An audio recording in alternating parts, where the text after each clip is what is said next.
Ladies and gentlemen, in this Red Gamer Tentacon video, we're going to be talking about The Last of Us. Obviously, I did my first impressions look, which is about 30 minutes, but since then I've been playing the game rather extensively, and I'm probably about 8 to 10 hours in now.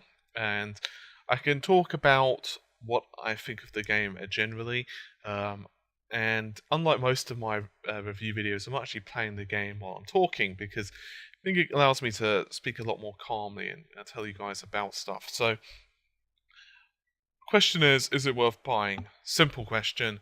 Answer is yes. Is it a perfect game? Is it the best game on the PlayStation 3? Well, no. It is a very, very, very, very good game. And yes, I did mean all those veries. However, it does have a couple of small faults. I know what you're going to say. How does it have small faults?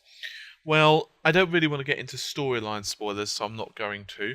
And the voice acting and the characters are very good.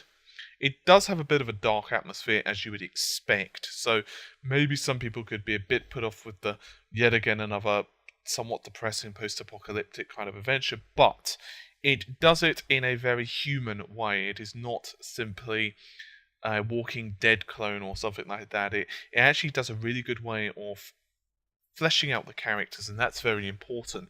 And you do get attached to characters, and the little quips that your character makes as you're playing, it's really good. I mean, there was actually one line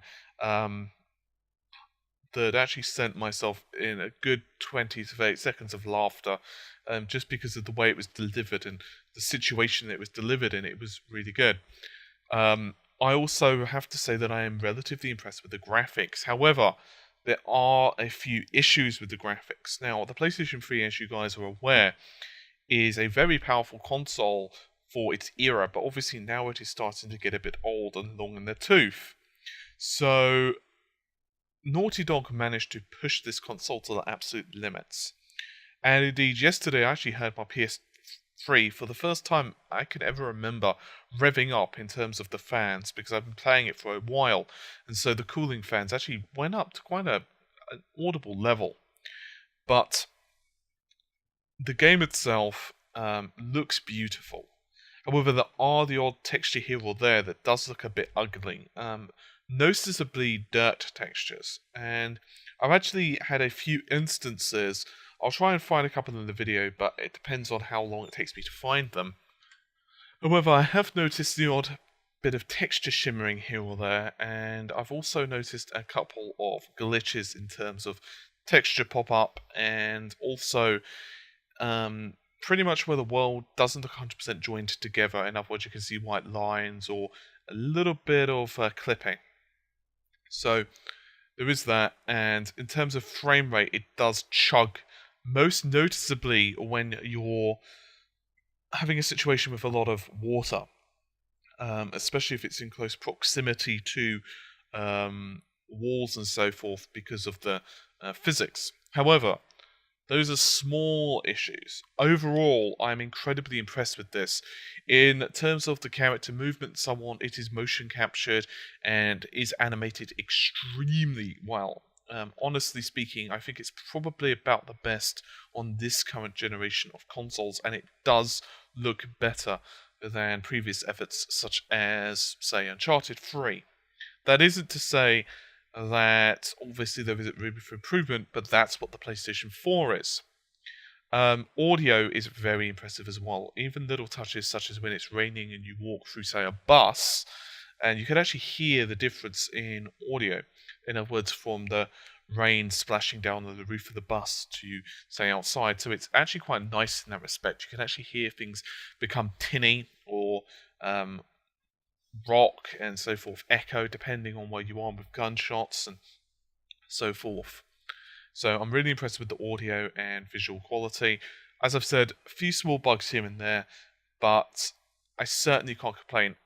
Frame rate, as I said, does chug a little bit, but not too bad at all. Voice acting and so forth is pretty much top notch. It does obviously have adult themes, but I'm sure many of you guys guessed that anyway. But it is not a happy, fun storyline. I'll just tell you that now. I haven't quite completed it. I'm pretty far through. But honestly speaking, it is not one of those storylines where everything works out in the end. I can already tell that.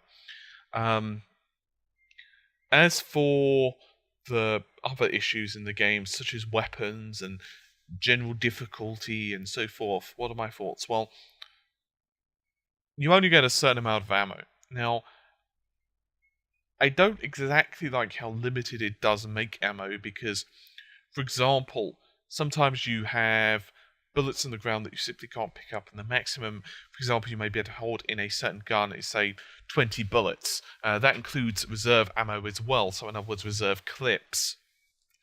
And this feels a more of an artificial limit that is placed upon there to pretty much limit your ammo so that you know that each encounter is going to be close. And I don't really have a problem with that per se, it's just there to balance the game. Now, what about the crafting system? Much has been talked about in this. Now, the crafting system is very simple. There are a couple of ways to power up your character. The first are like almost like steroids or whatever you take, and they basically boost your character. That will be stuff for like being able to listen for greater distances, which is extremely important if you're trying to figure out the position of enemies, down to being able to, say, stab enemies if they grab you, certain types of enemies, all the way down to being able to aim better, and that's very important. Thing is, those power-ups are limited, and you need a certain amount, and each one has a different cost. For example, the existing one may, say, cost 20. Another one may cost, say, 70. So obviously, you need to be very careful when you make your decision.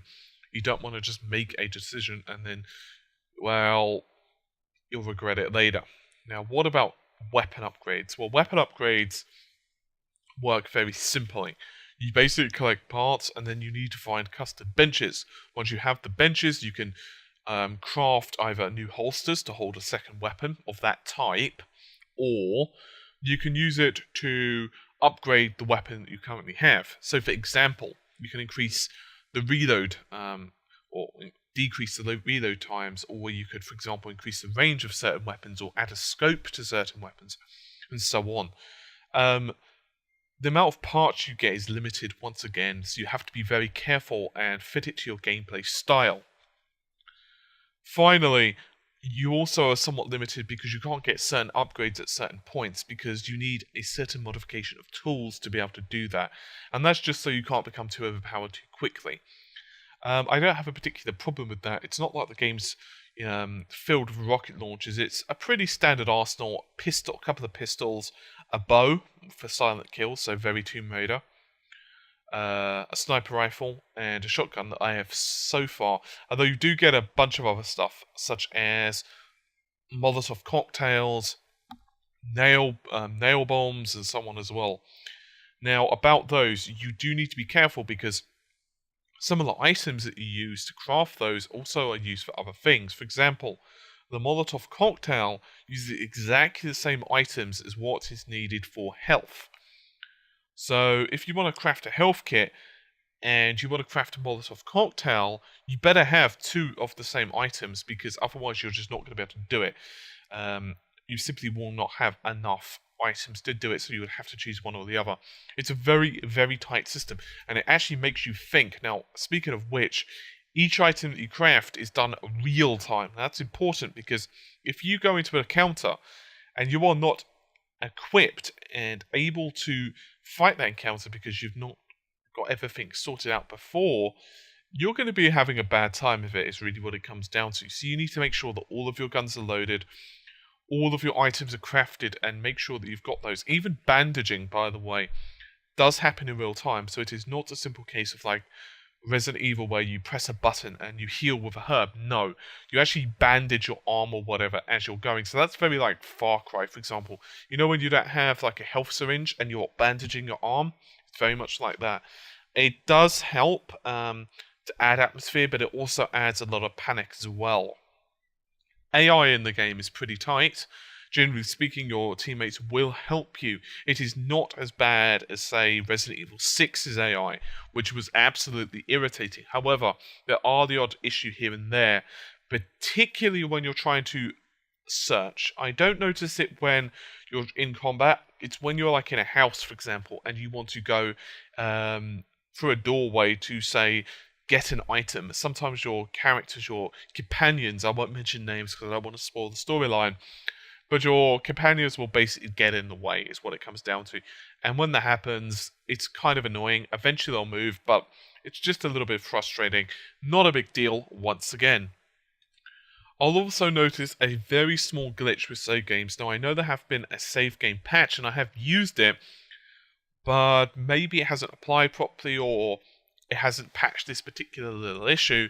But for me, sometimes if I restart a scenario, restart an encounter, what happens is basically I'll be put back to a very slightly different place than what I was just the time before. So let's say I have to retry something twice because I want to try a couple of different tactics to see which one works best. If I restart once, I'll go back a certain distance. If I restart again, I'll go back maybe a little bit further. I don't know if that's intentional or what. It's just a little bit irritating is all.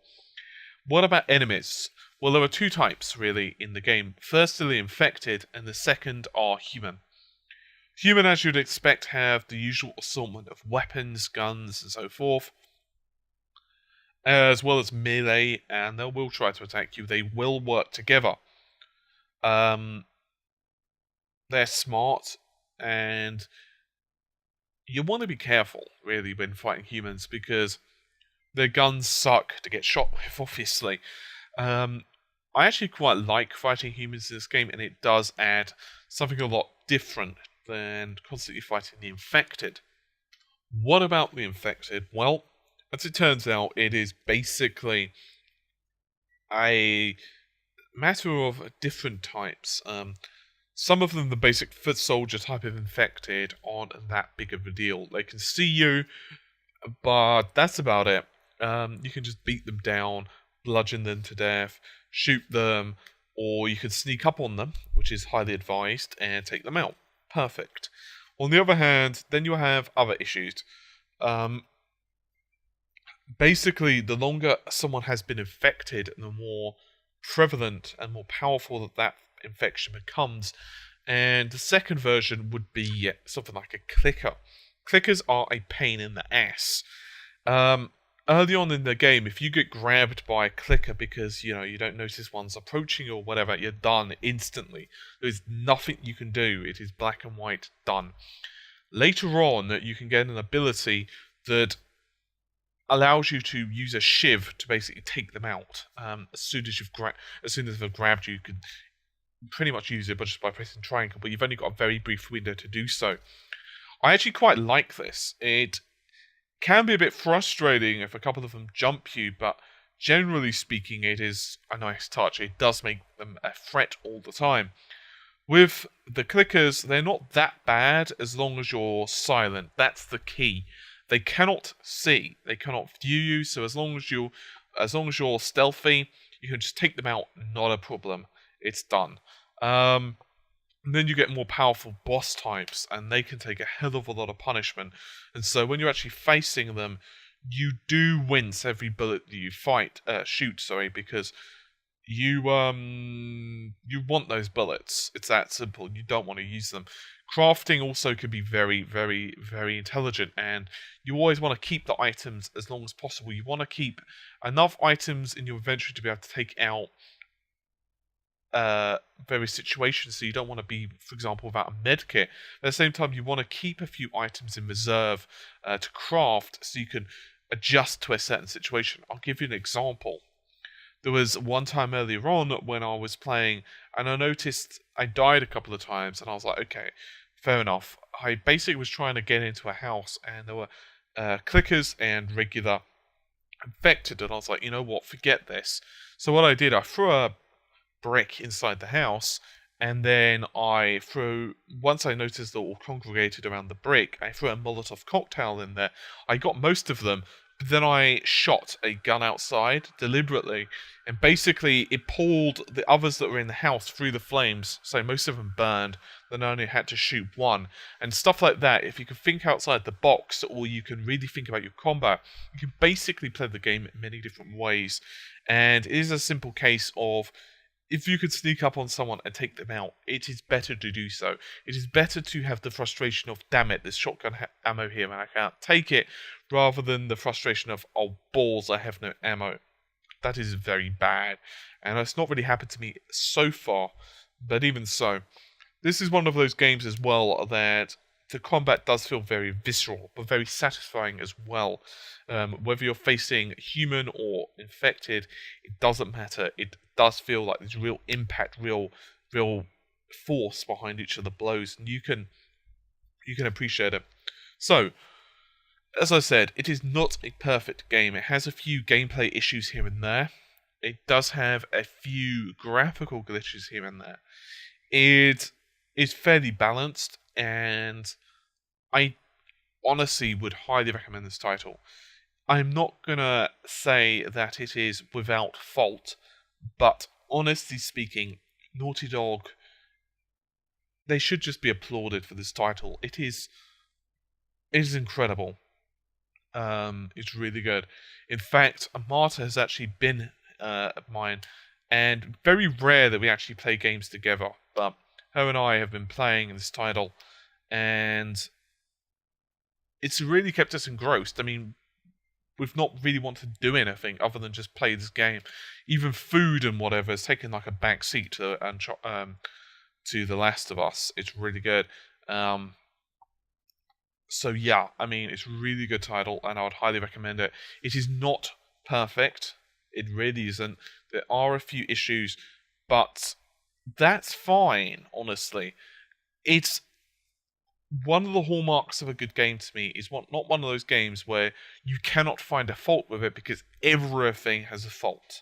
It is that simple to me. There's nothing that's perfect.